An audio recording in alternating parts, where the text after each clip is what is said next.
Hello my all sweetie, welcome back to my channel.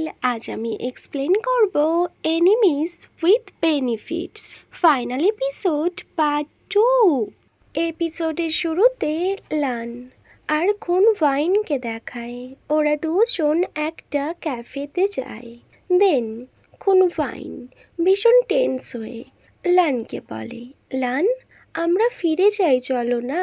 So লান বলে, but খুন wine Y?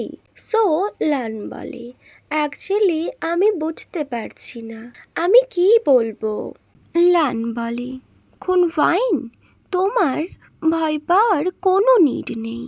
তোমার সাথে যা যা হয়েছে তুমি ব্যাস এখানে সব কিছুর সত্যিটা বলবে, ওকে? বলে ও খুন ওয়াইনের হ্যান্ড হোল্ড করে।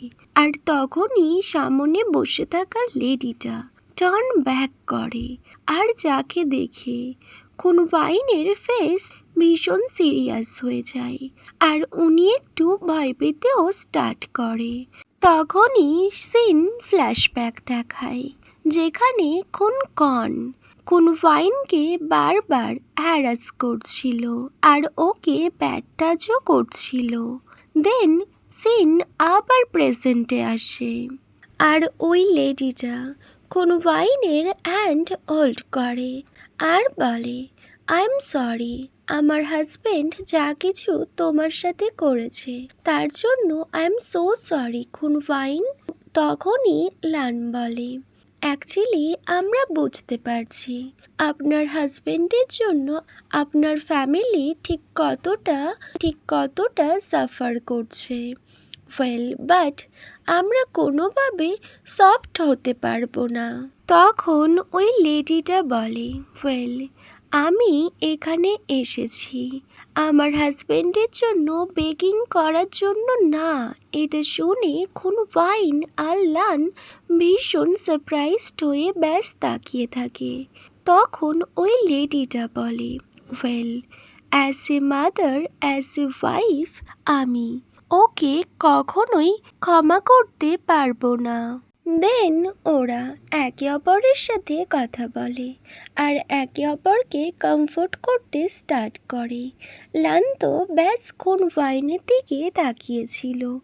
লান ভীষণ ইমোশনালও হয়ে গিয়েছিল। ওয়েল নেক্সট সিন কাট হয় আর খুন ওয়াইনের অফিস দেখায়। খুন ওয়াইন নিজের কেবিনেই ছিল আর নিজের সব জিনিসপত্রগুলো ব্যাস প্যাক করছিল। তখনই ওখানে ম্যানেজার আসে আর বলে, খুন ওয়াইন তোমার সাথে খুন নান দেখা করতে চাই। অ্যাকচুয়ালি উনি তোমার সাথে এ ব্যাপারে কিছু কথা বলতে চায়। ওয়েল তো ওয়াইন বলে, আই নো উনি আমায় ইনভাইট করেছেন। তখনই ম্যানেজার কোন ওয়াইনকে বলে, ইউ ডোন্ট ওয়ারি, যদি কোনো প্রবলেম হয় সো আমি ওনাকে পানিশ করতে পারি। তুমি তো জানো আমার হাতে ঠিক কতটা পাওয়ার। এটা শুনে খুন ওয়াইন ব্যাস স্মাইল করতে থাকে। দেন খুন ওয়াইন ছোট্ট একটা ট্রি নেয়, যে ট্রিটা ও লানকে অ্যাজ এ গিফট দিয়েছিল। ও যখন ওই ট্রিটা খুব মন দিয়ে দেখছিল তখনই ম্যানেজার বলে, অ্যাকচুয়ালি মিস নান এখন ভীষণ এক্সস্টেড হয়ে আছে কজ উনি মাদেসাইয়ের সাথে ডিল করতে গিয়ে। অ্যাকচুয়ালি আমি তো ওই রুমের সাইড দিয়ে আসছিলাম আর তখনই আমি বুঝতে পারি অ্যাকচুয়ালি ওরা তো ভীষণ লাউডলি কথা বলছিল। এটা শুনে ওয়াইন ওর ম্যানেজারকে আস্ক করে, রিয়েলি? সো ওর ম্যানেজার নোট করে। আদার সিনে মাদেসাইকে দেখায় যে অফিস থেকে যখনই বাইরে আসে ওর সামনে লান আর ও জুনিয়র সবাই একসাথে দাঁড়িয়েছিল। ওদেরকে দেখে মাদেসাই বলে, আমায় অলরেডি ফায়ার করে দেয়া হয়েছে আর ওই কেসটা এখন তো প্রসেসিংয়ে আছে, সো তোমাদের কি চাই? তখন লান আর ও জুনিয়ররা কিছুই বলে না। বাট যখন মাদেসাই চলে যাচ্ছিল ব্যাক সাইড দিয়ে লান বলে, আমার মনে হয় তুমি আমাদের কিছু একটা রিটার্ন করতে ভুলে যাচ্ছ। এটা শুনে মাদেসাই ভীষণ সারপ্রাইজড হয়ে বলে, হোয়াট? তো লান বলে, তুমি নামনুইংয়ের বাবল টিগুলো সব খেয়ে নিয়েছো। যখনই মাদেসাই কিছু একটা বলতেই চাইছিল, তখন লান বলে, তুমি তোমার টাইম কোনোভাবে ওয়েস্ট করো না, কজ সিসিটিভিতে সব কিছু ক্যাপচার হয়ে আছে। সো মাদেসাই কোনো আর্কিউমেন্ট করেই না, ও নামনুইংকে মানি দিয়ে দেয়। দেন ও যখন চলে যাচ্ছিল, লান আবার ওকে আটকায় আর বলে, এডুকেটেড পিপলসরা সবসময় সরি বলে যদি তারা কোনো কিছু ভুল করে থাকে। সো মাদেসাই বলে, সিরিয়াসলি আমি তোমায় সরি বলবো, তা আবার বাবালটির জন্য? তখন লানের জুনিয়র বলে, of course it's just a bubble tea. মাদেসাই বলে, এই ছোট্ট ব্যাপারের জন্য এত কিছু?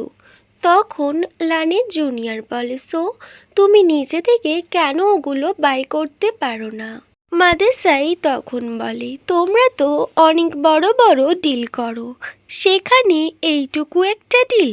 তো লান বলে, ওয়েল, কারো জিনিস নেওয়া কখনো ঠিক না, সেটা বড় ডিল হোক বা ছোট ডিল হোক, সেটা কোনো ম্যাটার না। ওয়েল, তুমি নামনুইংকে সরি বলবে।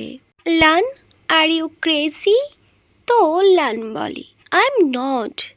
দেন মাদেসাই যখন বুঝতে পারে ওকে সরি বলা ছাড়া আর কোনো অপশান নেই, সো ও তখন নামনুইংকে সরি বলে। দেন ও যখন চলে যাচ্ছিল, নামনুইং বলে, বাট তুমি আমায় যতটা মানি দিয়েছো এটা এনাফ না, কজ আমি তো সবসময় আমার বাবল টিয়ের এক্সট্রা এক্সেল কাপ অর্ডার করতাম। মাদেসাই নামনুইংকে আরও অনেকগুলো মানি দিয়ে ওখান থেকে চলে যায়। ওয়েল, ওরা তিনজনে একসাথে স্মাইল করে। সিন কাট হয় আর বসের অফিস দেখায়।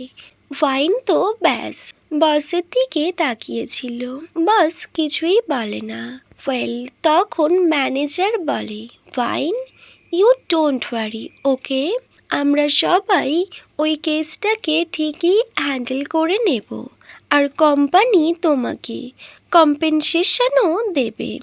ওয়েল, আমরা অলরেডি তোমার জন্য সাইক্রিয়াটিস্ট আর স্পেশালাইজিস্ট থেরাপিস্ট অ্যারেঞ্জ করেছি। ওয়াইন তো ব্যাস সারপ্রাইজড হয়ে ওর ম্যানেজারের দিকে তাকিয়েছিল। ওর ম্যানেজার ওকে এনশিওর করে, তুমি আমাদেরই একজন এমপ্লয়ি, আর তোমার ফিজিক্যাল আর মেন্টাল সব দিক দিয়ে সেফটি আমাদের রেসপন্সিবিলিটি।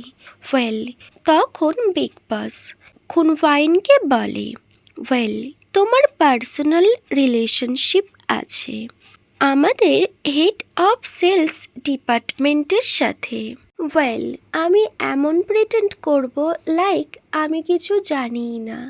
এটা শুনে খুনওয়াইন ভীষণ সারপ্রাইজড হয়ে যায় আর বলে, হোয়াট? তখন বিগ বস খুনওয়াইনকে বলে, তুমি কি এখনও এখানেই জব করতে চাও? খুনওয়াইন তখন ব্যাস ওর ম্যানেজারের দিকে তাকায় আর বলে, বাট আমি তো অলরেডি আমার রেজিগনেশন লেটার সাবমিট করে দিয়েছি। বিগ বস আবার বলে, ওয়েল, আমি এমন প্রিটেন্ড করব লাইক এই ব্যাপারে আমি কিছুই জানি না। খুনওয়াইন আবার শকড হয় আর ও ওর ম্যানেজারের দিকে তাকায়। ওর ম্যানেজার নোট করে। দেন বিগ বস খুনওয়াইনের দিকে তাকিয়ে থাকে। খুনওয়াইন বলে, বাট আমাদের কোম্পানির পলিসি। তখন বিগ বস বলে, ওয়েল, আই থিঙ্ক কোনো প্রবলেম হবে না। একজন থাইল্যান্ড আর একজন তো জাপানি, সো ওরা একে অপরের সাথে কানেকশন কি করে রাখবে? ওয়েল, আমাদের অ্যাকাউন্ট ডিপার্টমেন্টের হেড অফিস জাপানে। সো তোমায় জাপানে ট্রান্সফার করা হবে। অ্যাকচুয়ালি আমাদের কোম্পানি কোনোভাবে এত ভালো একজন ক্যাপাবল পারসনকে হারিয়ে ফেলতে চায় না। অ্যাকচুয়ালি বিগ বস খুনফাইনকে জাপানে যাওয়ার একটা অপরচুনিটি দেয়, আর বিগ বস এটাও বলে উনি কোনোভাবেই চান না খুনফাইন যেন এই অপরচুনিটিটা মিস করে।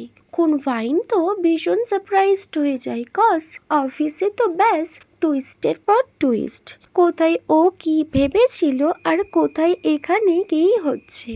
ওকে মাই অল সুইটি, এখানেই enemies with benefits episode 10 part 2 end হয়। Wait for my next video. By.